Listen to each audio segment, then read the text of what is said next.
اللهم صل على محمد وآل محمد۔ ناظرین السلام علیکم، میں ہوں ذیشان علی۔ ہماری اس پیشکش میں آپ کا استقبال ہے۔ آج ہمارے ساتھ بات کرنے کے لیے موجود ہیں ہمارے خاص مہمان ڈاکٹر حسن کمیلی صاحب۔ کمیلی صاحب، استقبال ہے آپ کا ہمارے اسٹوڈیو میں کہ آپ تشریف لے آئے۔ عزیزوں، آج ہم بات کرنے جا رہے ہیں ایک اہم ذات جسے دنیا نے علی کی صورت میں، علی کی شکل میں پہچانا۔ وہ علی جو یتیموں، محتاجوں، غریبوں سب کی مدد کرتا تھا۔ وہ علی جس نے اپنی زندگی گوشاگیروں اور تنگ و تاریک حجروں میں، جن کی ابواں میں پیوند پر پیوند لگے تھے، جو جو کی سوکھی روٹی زانوں کے نیچے دبا کر توڑتے تھے اور پانی میں ڈبو کر کھاتے تھے، جو اپنی ضرورت پر دوسروں کی ضرورتوں کو ترجیح دیتے تھے، جو ہر درد-رسیدوں کی فریاد پر تڑپ جاتے تھے، جنہوں نے سلطنت میں فقیری کی اور فقیری میں بادشاہوں کا وقار دکھایا، جنہوں نے عیش و نشاط کو منہ نہیں لگایا، حرص کو پاس آنے نہیں دیا۔ عزیزوں، جس نے انسان کی قدر کو پہچانا، انسانیت کو پہچانا، یعنی ہمارا موضوع ہے علی اور حقوق انسانی، اسلام اور حقوق انسانی۔ ڈاکٹر صاحب، آج انسانی قدر و قیمت، مانوادھیکار، ہیومن رائٹس، یعنی انسان کی جو جان ہے اس کی قیمت، انسان کے جو مولک ادھیکار ہیں، فنڈامنٹل رائٹس ہے، اس کے اوپر بہت سی تنظیمیں بیدار ہیں اور اس پہ کوشش کر رہی ہیں۔ خاص طور سے UN کی کارکردگی جو ہے حقوق انسانی کو لے کر، وہ دنیا کے سامنے ہے۔ آپ اسلام اور UN کے جو حقوق انسانی ہیں، جو انہوں نے اپنی ایک فہرست مرتب کیا ہوا جس پہ وہ کام کر رہے ہیں، دونوں کو کس نظر سے دیکھتے ہیں؟ بسم اللہ الرحمن الرحیم۔ آپ نے بہت اچھے سوال سے آج کی اس گفتگو کا آغاز کیا ہے۔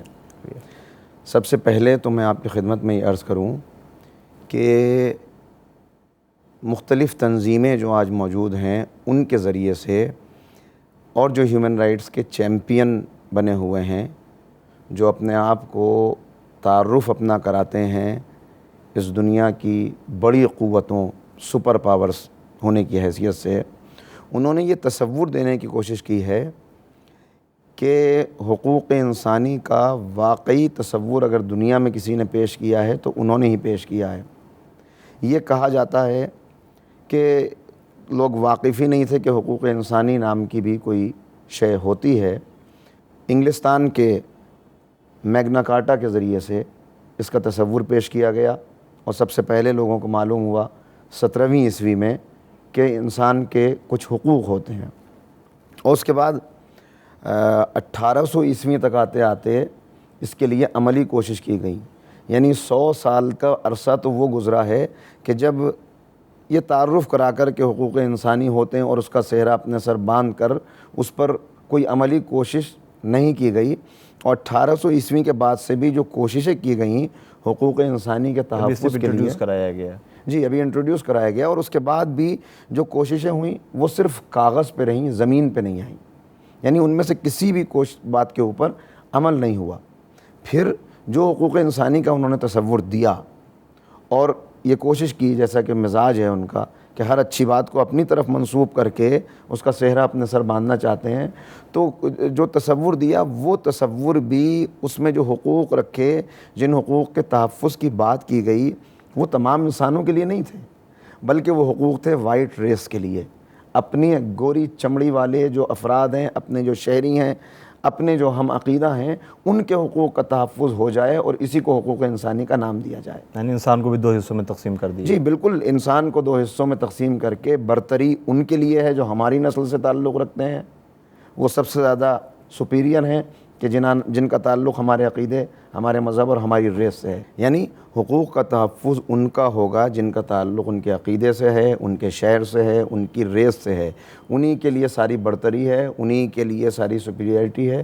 باقی جو افراد ہیں کہا جائے گا حقوق انسانی، لیکن ان کے حقوق کا کوئی عملی کوشش، کوئی ان کے حقوق کے تحفظ کا کوئی واقعی کوئی اس کے لیے کاوش نہیں کی گئی۔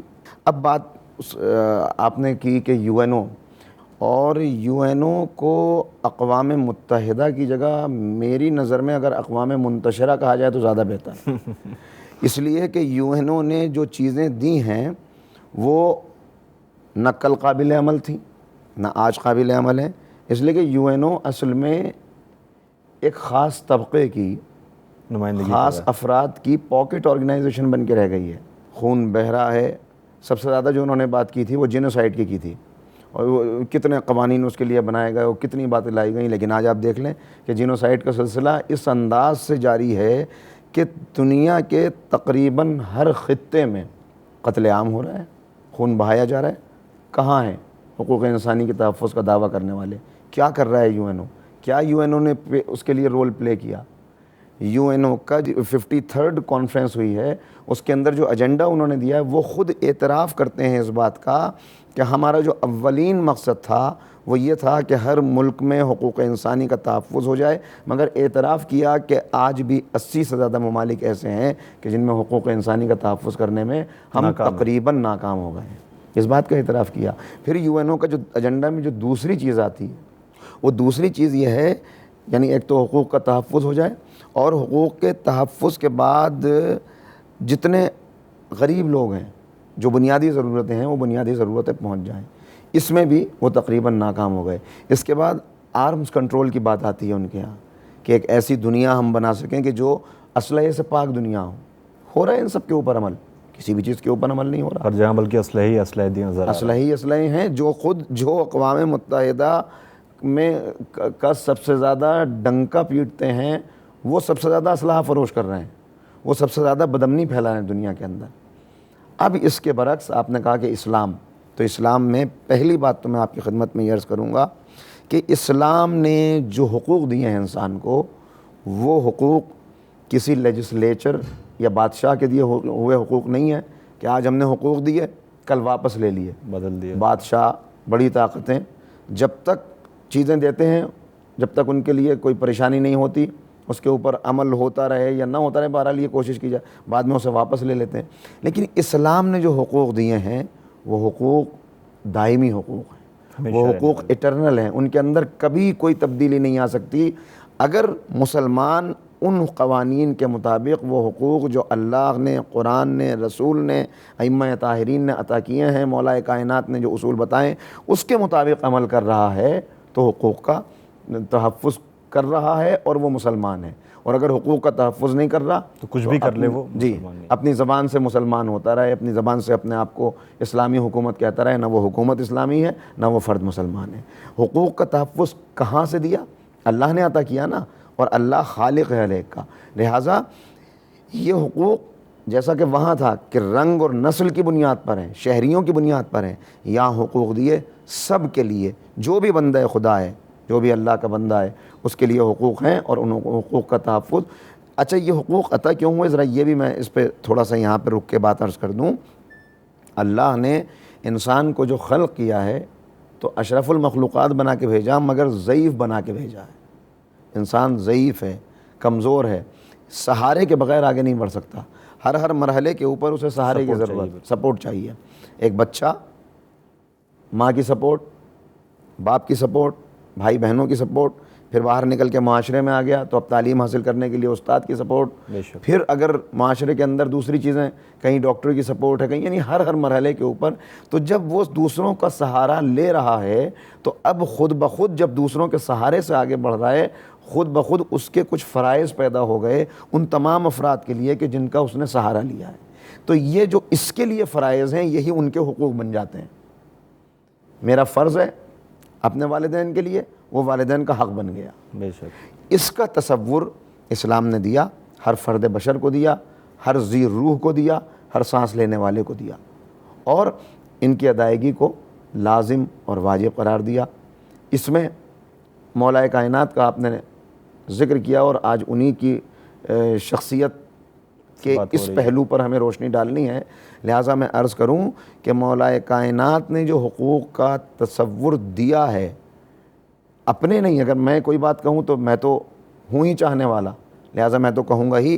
لیکن جارج جرداق جس کا تعلق نہ اسلام سے نہ مولا علی کا شیعہ ہے, اس نے ہزاروں صفحات کی کتاب لکھ ڈالی مولا کائنات کی شان میں, اور اس کے اندر جس کتاب کی طرف یہ حقوق انسانی کے تعلق سے میں عرض کرنا چاہتا ہوں اور جس طرف میرا اشارہ ہے, وہ ہے, کئی زبانوں میں ترجمہ ہو چکا ہے, the voice of human justice. مولائے کائنات کو وہ وائس آف ہیومن جسٹس قرار دیتا ہے. یعنی جتنے حقوق کا اسلام نے ذکر کیا ہے، اگر ان حقوق کا تحفظ ہوا ہے تو یا تو رسول اعظم کے دور میں ہوا ہے یا مولائے کائنات کے دور میں ہوا ہے. قبل ابھی آپ فرما رہے تھے کہ وائس آف ہیومن جسٹس حضرت علی کی ذات کو بتایا. جی، میں جو ہے اس کتاب کا ذکر کرتا ہوں اور نوجوانوں سے خصوصی طور پر یہ میرا پیغام ہوتا ہے کہ اس کتاب کا ضرور مطالعہ کریں. کئی زبانوں کے اندر یہ کتاب اس وقت موجود ہے، اور اس کا مطالعہ کر کے یہ دیکھیں کہ ایک مسیحی، ایک غیر مسلم، وہ کس نظر سے مولائے کائنات کے نظام حکومت کو دیکھتا ہے اور کس طرح اس نے سیرت امیر المومنین کا جائزہ لیا ہے. وہ بار بار دہراتا ہے اس بات کو، بار بار دہراتا ہے کہ اگر حقوق کا تحفظ کیا ہے تو وہ امیر المومنین نے کیا ہے. یو این او کا بھی وہ ذکر کرتا ہے، اور یو این او کا ذکر کرتے ہوئے جو بات ابھی ایک بات آئی تو کمپیریٹیو میں آپ کی خدمت میں عرض کر دوں. یو این او کا ذکر کرتے ہوئے اس نے کہا کہ یو این او نے، اقوام متحدہ نے جتنے حقوق کی بات کی ہے اپنے منشور میں، یہ سارے حقوق بلکہ اس سے کہیں زیادہ پہلے سے مولائے کائنات کے نظام حکومت میں اور مولائے کائنات نے جو ریکمنڈیشن دی ہیں اس کے اندر موجود ہیں. وہ کہتے ہیں اقوام متحدہ ایک جملے کا بھی اضافہ نہیں کر سکا، جبکہ اقوام متحدہ میں جو بہت انٹلیکچوئلس تھے، جو صاحبان بصیرت تھے، وہ سب جمع ہوئے تھے اور انہوں نے جمع ہو کے یہ منشور مرتب کیا ہے، ان چیزوں کو ترتیب دیا ہے. مگر یہ حسن کمیلی کا کہنا نہیں ہے، یہ ایک مسیحی کہہ رہا ہے کہ کچھ بھی وہ اضافہ نہیں کر سکے. جو ان کا چاہنے والا نہیں ہے، جو چاہنے والا تو ہے لیکن ایک اعتبار سے ہم عقیدہ نہیں ہے. چاہنے والا اس لیے ہے کہ اس کا کہنا یہ ہے کہ بھائی میں عاشق ہوں فضیلت کا، مجھے جہاں پہ بھی فضیلت نظر آئے گی، کمال نظر آئے گا تو محبت خود بخود پیدا ہو جائے گی. حضرت علی نے شاید اس لیے کہا بھی کہ یہ مت دیکھو کون کہہ رہا ہے، یہ دیکھو کیا کہہ رہا ہے. جی، تو اگر واقعی سب یہ دیکھنے لگیں کہ کیا کہہ رہا ہے تو یہ تعصب کی ساری زنجیریں ٹوٹ جائیں اور پیغامات آگے بڑھتے چلے جائیں. اچھا اسقلہ، یہاں پہ میں آپ کی گفتگو بہت ہی اچھے مرحلے کی طرف، منزل کی طرف آگے بڑھ رہی ہے. یہیں پہ چونکہ ناظرین ہمارے دیکھ رہے ہیں تو ان کے ذہن میں ایک سوال پیدا ہو رہا ہے. جی، ابھی آپ نے کہا کہ یو این او نے جو بات کی ہے مانوادھیکار کی، انسانی حقوق کی، جی، تو انہوں نے کہیں نہ کہیں اپنوں کے لیے بات کی ہے. حضرت علی نے جو بات کی ہے، جی، تو کیا صرف اپنے چاہنے والوں کے لیے یا مسلمانوں کے لیے؟ جی، میں عرض کرتا ہوں. نہیں، یو این او نے جو بات کی ہے، کہا تو یہی ہے کہ تمام انسانوں کے حقوق کا آپ نے تحفظ، کہا کہ مگر پس پردہ چیز دکھ جاتی ہے. مگر پس پردہ جو قوتیں یو این او کو پپٹ بنائے ہوئے ہیں، جن کے اشاروں کے بغیر یو این او چل نہیں رہی، وہ جب عملی زندگی میں آتے ہیں تو صرف اپنے حقوق کے تحفظ کی بات کرتے ہیں، دوسروں کی بات نہیں کرتے. جبکہ اسلام اور مولائے کائنات، میں آ جاتا ہوں اس طرف کہ جہاں پہ آپ مجھے لانا چاہتے ہیں، وہ وہاں پہلی بات، پہلا حق جو انسان کو دیا گیا وہ حق ہے right to live and respect for human life. جینے کا حق انسانی. واضح طور پہ قرآن حکیم نے اعلان کر دیا، من قتل نفسا بغیر نفس او فساد فی الارض فکانما قتل الناس جميعا، کہ ہر انسان کو جینے کا حق ہے، اور اگر کسی نے بھی کسی بھی انسان کو بے جرم و خطا قتل کر دیا تو اس نے ایک انسان کا قتل نہیں کیا، پوری انسانیت کا قتل کر دیا. پوری انسانیت کا سزاوار ہے. یہ تصور سوائے اسلام کے کہیں دوسری جگہ نہیں مل سکتا. یہ تو آپ کو ہر جگہ ملے گا، اس لیے کہ دنیا کا ہر مذہب یہی کہتا ہے کہ بغیر وجہ کے کسی کی جان نہ لو، جیو اور جینے دو. ہر مذہب کا پیغام ہے. کوئی مذہب ایسا نہیں ہے کہ جو نفرتیں، یہ تو مذہب کے ماننے والے ہیں جو نفرتیں پیدا کر دیتے ہیں. لیکن یہ تصور، یہ احترام انسانی جان کا کہ اگر ایک کی جان چلی گئی تو پوری بشریت کو قتل کر دیا، پورے انسانوں کو قتل کر دیا، یہ تصور دوسری جگہ یقیناً کہیں نہیں ملے گا. اب یہاں پہ پھر دیکھیے بات، میں چاہوں گا کہ لوٹ کے پھر اسی موضوع پہ ہم آئیں گے، تفصیل کریں گے. لیکن آج جس طریقے سے پوری دنیا کے اندر زمانہ دیکھ رہا ہے، میڈیا اس چیز کو باقاعدہ طور پہ دو لوگوں کے سامنے پیش کر رہی ہے، جس کو ہم آسان زبان میں سے پروسنا کہتے ہیں، پروسا جا رہا ہے کہ مسلمان جو ہے وہ کہیں پہ بلاسٹ کر رہا ہے، کہیں لوگوں کے خون لے رہا ہے، کہیں کلمہ پڑھنے والے ہیں مسلمان ہیں جان لے رہے ہیں، اور غیروں کی بات کی جائے تو کہ مسجدیں اڑائی جا رہی ہیں، خود نماز پڑھنے والے. تو کیا ان کو مسلمان کہا جا سکتا ہے؟ یہ آپ نے بڑی دکھتی ہوئی رگ پہ اس وقت انگلی رکھ دی دیکھیے ہے۔ ضرورت ہے یہ اور اس یہ وقت بالکل بتانے کی آپ- ضرورت ہے یہ بالکل کہ آپ ہم اپنے آپ کو مسلمان، اگر ہم اسلام کی عزت کا سبب نہیں بن سکتے تو کم سے کم ذلت کا سبب تو نہ بنے۔ جی میں نے اس کے لیے دیکھیے شروع میں ایک جملہ عرض کیا تھا کہ اسلام نے جو حقوق دیے ہیں ان حقوق کا تحفظ کرنے والا، اور اسلام نے جو اصول دیے ہیں ان اصولوں کا ماننے والا مسلمان ہے۔ مسلمان گھر میں پیدا ہونے والا مسلمان نہیں ہے، مسلمان نام رکھ لینے والا مسلمان نہیں ہے، مسلمان وہ ہے جس کے اندر اسلامی کردار نظر آئے۔ اب جو کچھ ہو رہا ہے کہ صاحب یہ بلاسٹ ہو رہے ہیں اور یہ قتل عام ہو رہا ہے اور اس کے بعد ہم اسے جہاد کا نام بھی دے رہے ہیں، ہم مسلمان بھی اپنے آپ کو کہہ رہے ہیں، تو آپ کہا کیجئے اپنے آپ کو مسلمان۔ یہ جو بات ابھی جو آیہ کریمہ کا ایک حصہ میں نے آپ کی خدمت میں پیش کیا کہ جس نے ایک کو قتل کر دیا اس نے تمام انسانیت کو قتل کر دیا، کیا اس کے بعد بھی کوئی گنجائش رہ جاتی ہے کہ ہم کسی کا خون بھی بہا دیں اور پھر اپنے آپ کو مسلمان بھی کہتے رہیں؟ اسلام نے دوسروں ہی کے جان کا احترام نہیں کیا بلکہ تمہاری اپنی جان کا بھی احترام ہے، اس لیے کہ تم خود سے پیدا نہیں ہو گئے۔ یہ جان، یہ روح، یہ جسم کی طاقت، یہ خلقت، یہ خلط وجود، یہ اللہ تعالیٰ نے عطا کیا ہے، تو یہ سب کچھ اللہ کی امانت ہے۔ جب امانت ہے تو اب تمہیں یہ حق نہیں ہے کہ دوسروں کی جان لو، اور یہ بھی حق نہیں ہے کہ اپنی جان لو۔ تو اسلام نے تو اپنی جان کا بھی، آپ دیکھیں کیا بات کتنی ہے۔ بالکل واضح سی بات ہے کہ اگر لباس کے اوپر آپ کے خون کا دھبا لگا ہوا ہے تو ایک خاص مقدار بتائی کہ اگر اس سے زیادہ خون کا دھبا لگا ہوا ہے تو اس لباس میں آپ نماز ادا نہیں کر سکتے۔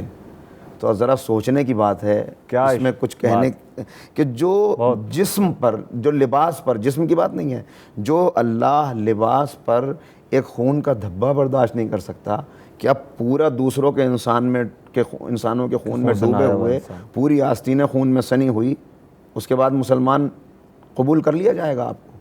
بہت اہم گوشہ آپ لوگوں کے سامنے پیش کیا ہے، یقینی طور پر کہ جو اللہ اپنا خون انسان کا یا کسی کا بھی خون اگر اس مقدار سے زیادہ ہے تو وہ اپنے سامنے جب آ رہا ہے نماز پڑھنے کے لیے، اللہ اکبر کہنے کے لیے آ رہا ہے، تو وہ اسے برداشت نہیں کر رہا ہے۔ تو یہ اس طریقے سے بہرحال ہم نے آپ سے اس سے قبل جو سوال کیا تھا، پھر ہم لوٹ کے وہیں پہ آتے ہیں کہ جو ہیومن رائٹس، حقوق انسانی کی بات کر رہے ہیں، تو حضرت علی نے حقوق انسانی جو دنیا کے سامنے عمل کر کے دکھایا، خود انہوں نے کہا نہیں، صرف بہت سے ایسے لوگ ہوتے ہیں صرف کہہ کے رہ جاتے ہیں، ایک مشن ہوتا ہے کہو، لیکن خود عمل نہیں کرتے وہ، لیکن حضرت علی نے عمل پہلے کیا ہے رسول اعظم کی طرح، اور پھر اس کے بعد جو ہے میسج دیا ہے۔ تو آپ کے جو میسج ہیں، آپ کی جو زندگی ہے، آپ نے جو حقوق انسانی کی بات کی ہے، اس میں کیا صرف اپنے فالوورز کے لیے ہے یا اور لوگوں کے لیے جو انسان نظر آ رہے ہیں؟ میں عرض کرتا ہوں، آپ نے بالکل صحیح فرمایا کہ جیسا کہ رسول اعظم نے عمل پہلے کر کے دکھایا، اس کے بعد دوسروں کو اس عمل کی دعوت دی، یہ صحیح طریقہ ہی یہ ہے۔ اسلام اس کا نام نہیں ہے کہ آپ یہ کہتے رہیں کہ آئیے ایسا کیجئے، پہلے آپ خود عملی نمونہ بن جائیے۔ جب عملی نمونہ بن جائیں گے تو خود زبان سے کہنے کی ضرورت نہیں پڑے گی۔ مولا کائنات کی زندگی کو آپ 3 حصوں میں تقسیم کر سکتے ہیں۔ پہلے 30 عام الفیل سے لے کر وہ 10 سال ہیں، پہلا حصہ کہ جو آپ نے پیغمبر کی زیر تربیت گزارا ہے۔ یوں تو معصوم کو دنیا میں آنے کے بعد تربیت کی ضرورت نہیں ہوتی، اس لیے کہ وہ مکتب الہی کا پڑھا ہوا ہوتا ہے، لیکن تعلیم و تربیت ظاہری طور پر جو آپ کی ہوئی وہ شروع کے 10 سال خاموش زندگی۔ ان 10 سالوں میں مولا کائنات کی زندگی کے ایک ایک لمحے کو آپ اٹھا کے دیکھ جائیے تو یہ 10 سال بالکل وہی مثالی حیات کا حصہ نظر آئیں گے کہ جیسا پیغمبر اکرم کی زندگی کے 40 سال ہیں۔ اس کے بعد دوسرا آپ کا دور شروع ہوتا ہے، وہ ایثار اور قربانی کا دور ہے کہ جس میں شاب ابو طالب کی زندگی بھی ہے کہ جس میں سختیاں آپ برداشت کر رہے ہیں، اس میں شب ہجرت بھی ہے کہ جس میں فداکاری کا نمونہ پیش کر رہے ہیں، اس میں بہت سی جنگیں بھی ہیں کہ جہاں پہ اپنی جان کو لڑائے ہوئے ہیں، جنگ کی آگ میں اللہ کی خاطر اپنے آپ کو جھونکے ہوئے ہیں، دفاع کر رہے ہیں اسلام کا، رسول اکرم کا۔ اور اس کے بعد والی جو زندگی ہے جس 36 ہجری سے لے کر 40 ہجری آپ کی شہادت تک، یہ سخت آزمائش کا دور ہے۔ اس سخت آزمائش کے دور میں، اس لیے کہ انسان خوشحالی میں تو سارے اصولوں پہ عمل کر لیتا ہے، لیکن جب آزمائش آتی ہے، جب سختی آتی ہے، جب امتحان میں ڈالا جاتا ہے، تب اپنے ہی بنائے ہوئے اصولوں کو توڑ دیتا ہے اپنے لیے۔ لیکن ان 4 سالہ زندگی میں اگر مولا کائنات کے آپ اصولوں کو دیکھیں گے تو ایک لمحہ بھی ایسا نہیں ہے کہ جہاں علی اسلام کے اصولوں سے خود ہٹنا تو ہم تصور بھی نہیں کر سکتے، دوسروں کو بھی ہٹنے دینے کی اجازت دیتے ہوں. یعنی آپ سے کہا یہ جا رہا ہے سیاسی حریف، آپ کا مخالف اگر ایک خاص جگہ کا حاکم بن گیا ہے تو اسے بننے دیجئے، آپ دوسری جو مملکت بچی ہے اسے سنبھال لیجئے. تو آپ نے کہا کیا وہ اس کا حق ہے؟ اگر حق نہیں ہے تو پھر یہ حکومت رہے یا نہ رہے، ہمارا مقصد ہے اسلام پہ عمل کرنا اور کروانا، ہمارا مقصد ہے حقوق کا تحفظ کرنا. لہٰذا یہ ممکن ہی نہیں ہے کہ ہم چند لمحے کے لیے بھی اپنے موقف اور اسلامی اصولوں کو چھوڑ دیں. اب جان کے آپ نے تحفظ کی بات کی، جان کا تحفظ، تو میرے عزیز میں یہ کہوں گا کہ یہ بہت آسان ہوتا ہے کہ انسان اپنوں کے حقوق ادا کر دے. یہ بہت آسان ہوتا ہے کہ ایک بیٹے کو باپ سے فطری محبت ہے وہ والدین کے حقوق ادا کر دے، حالانکہ وہ بھی نہیں ہو رہا ہے آج. لیکن مشکل ترین بات یہ ہے کہ جو آپ کا مخالف ہو اس کا بھی کوئی حق ہے تو آپ اسے ادا کر دیں. مولا کائنات ناممکن نظر آتا ہے. جی بالکل ناممکن نظر آتا ہے، مگر مولا کائنات کی زندگی وہ ہے کہ آپ نے دشمنوں کے حقوق کا تحفظ کیا ہے، دشمنوں کے حقوق کا. میں کتنی مثالیں آپ کو دے سکتا ہوں اس کی، لیکن وقت مختصر ہوتا ہے. ایک دو مثالیں ہم دیکھتے ہیں کہ کس طرح سے آپ نے حقوق کا تحفظ کیا ہے. اور یہ وہ گوشہ ہے، یہ وہ زرعی دور ہے کہ اسی کے لیے کہنا پڑا جارج ارداغ کو. میں نے عرض کیا کہ اس نے کہا کہ ایک تو یو این او کوئی اضافہ نہیں کر سکا، دوسری ایک اور بات بہت اچھی اس نے آگے بڑھ کے کہی. وہ آگے چل کے کہتا ہے اس میں کہ یو این او نے جتنے حقوق کی فہرست دنیا کے سامنے دی ہے، حقوق بنائے بھی خود ہیں، حقوق کو پامال بھی خود کیا ہے. اور اس کے بعد کہتا ہے کہ مولا کائنات کا خاصہ یہ ہے کہ علی خود پامال ہو گئے مگر کسی حق کو پامال نہیں ہونے دیا. اصولوں کو علی نے پامال نہیں اپنی جان کا نذرانہ پیش کر دیا مگر ایک لمحے کے لیے بھی اپنے موقف کو نہیں بدلا اور کسی کے حق کو پامال نہیں ہونے دیا. دشمنوں کے حقوق کو کیسے کوئی ادا کر سکتا ہے؟ میدان جنگ ہے، ہر طرف خون کا دریا ہے جو بہہ رہا ہے، اور اس میں یہاں آپ دیکھیں انسانیت کا احترام اور دوسروں کے حقوق کا کتنا خیال ہے. دشمن کے حقوق کا میدان جنگ میں جناب قمبر بیان کرتے ہیں کہ میں دیکھ رہا تھا کہ تلوار چلاتے چلاتے مولا بہت تھک چکے تھے، پسینے میں شرابور تھے کہ میں قریب گیا اور میں نے تازہ دم ہو جائیں اس لیے شہد کا شربت پیش کیا. شہد علی کی مرغوب غذا ہے، مولا کائنات بہت پسند ہے شہد. شہد کا شربت پیش کیا، شہد کا پیالہ ہاتھ میں لیا شربت کا، اور اس کے بعد کہا قمبر کیا چاہتے ہو؟ کہا مولا آپ تھک گئے ہوں گے، اس شربت کو پی لیجئے. تو قمبر کہتے ہیں کہ ایک مرتبہ اپنی انگلی سے اشارہ کیا میدان جنگ میں چاروں طرف اور کہا اے قمبر، جب تک ان سب لوگوں کو بھی ایسا ہی شربت نہیں مل جاتا علی کے لیے یہ ممکن نہیں کہ اس شربت کو پی لے. تو قمبر کہتے ہیں میں نے چاروں طرف نظر دوڑائی تو دیکھا کہ لوگ زخمی پڑے ہوئے ہیں. تو میں نے کہا کہ مولا یہ تو آپ ہی کے سپاہیوں کی طرف سے زخمی ہوئے ہیں یا آپ کی تلوار سے زخمی ہوئے ہیں، اور آپ فرما رہے ہیں کہ جب تک انہیں دشمن ہے یہ تو کہا دشمن ضرور ہیں مگر انسان ہیں. جب تک یہ پیاس سے تڑپتے رہیں اور میں اپنی پیاس بجھا لوں یہ ممکن نہیں. تو جو جنگ تھی وہ نظریوں کی جنگ تھی. ہاں جنگ ظاہر ہے کہ وہ دشمن بہرحال ہاں دشمن ہے، دشمن مگر انسانی بہرحال حقوق دشمن ہے. وہ تو خون کے پیاسے تھے ہی، جی جی تو خون کے قتل کرنے کے لیے آئے تھے. تلوار لے کے کوئی میدان جنگ میں اس لیے تو آتا نہیں ہے کہ خالی ہم آپ کو ڈرا رہے ہیں، تلواریں چل رہی تھیں. مگر اس میدان جنگ میں بھی یہ خیال رکھنا، یہ کہنا ایک دوسرے موقع کے اوپر جب جنگ ختم ہو گئی، بلکہ ایک اعتبار سے فتح ہو گئی، یہی چیزیں تھیں جو لوگوں سے، جو مفاد پرست لوگ تھے ان سے برداشت نہیں ہو رہی تھیں. جب جنگ فتح ہو چکی ہے تو اب جنگ فتح ہونے کے بعد کیا ہوتا ہے؟ لوگ مال غنیمت لیتے ہیں. ہم نے اس کو، یہ زخمی پڑا ہوا ہے، ہمارا مخالف ہے، اب ہمیں حق ہے، یہ قتل ہوا پڑا ہے، لاش پڑی ہوئی ہے، ہمیں حق ہے ہم اس کا لباس اتار لیں، ہم اس کے اسلحے کو لوٹ لیں. لیکن جیسے ہی جنگ رکی سب سے پہلا اعلان یہ کیا کہ اپنے زخمیوں کے ساتھ اپنے دشمن زخمیوں کی بھی مرہم پٹی کرو. اپنے ساتھیوں کی لاشوں کی تدفین بعد میں کرنا، دشمن کے لاشوں کی بھی تدفین کرو. اور خبردار کوئی کسی کے جسم سے لباس نہ اتارے، کوئی کسی کا اسلحہ جدا نہ کرے، اس لیے کہ یہ ہم سے جنگ ضرور کر رہے تھے لیکن یہ سب مسلمان ہیں. تو لوگوں نے کہا کہ دشمن ہیں، کہا دشمن ضرور ہیں، میدان جنگ میں تھے، آمنے سامنے تھے، مگر کلمے میں ہمارے شریک ہیں، خبردار یہ نہ ہونا چاہیے. تو یہ اس سے زیادہ بھی حقوق کا کوئی تحفظ کر سکتا ہے؟ قاتل سامنے کھڑا ہوا ہے، شربت پیش کیا جا رہا ہے، ایسی مثال تو دنیا کتنی ہی تلاش کرتی رہے کہیں لا نہیں سکتی۔